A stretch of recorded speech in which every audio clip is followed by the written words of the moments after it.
Assalomu alaykum hurmatli vatandoshlar. Tigachilar olamida har doim yangilik bo'laveradi. Hozirgi yangilik esa KAMAZ kompaniyasi tomonidan ishlab chiqarilgan tigach bo'ladi. Marhamat ko'rishingiz mumkin.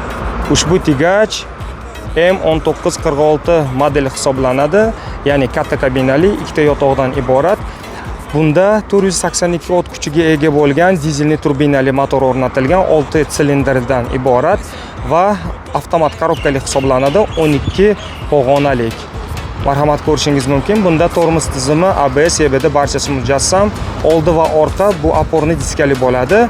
Orqasi podushkali 4.2 shassi hisoblanadi. Ikkita bakdan iborat, umumiy hajmi 1 tonna 300 litrni tashkil etadi.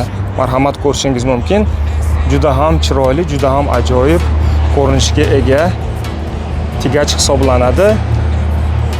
Ya'ni bu Yevropaning mashhur bitta tigachi bor, o'shani kopiyasi desak ham bo'laveradi.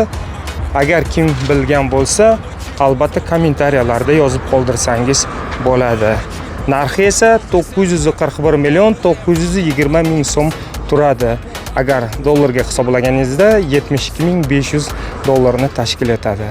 Batafsil ma'lumot olish uchun albatta pastdagi raqamlarga murojaat qilsangiz bo'ladi.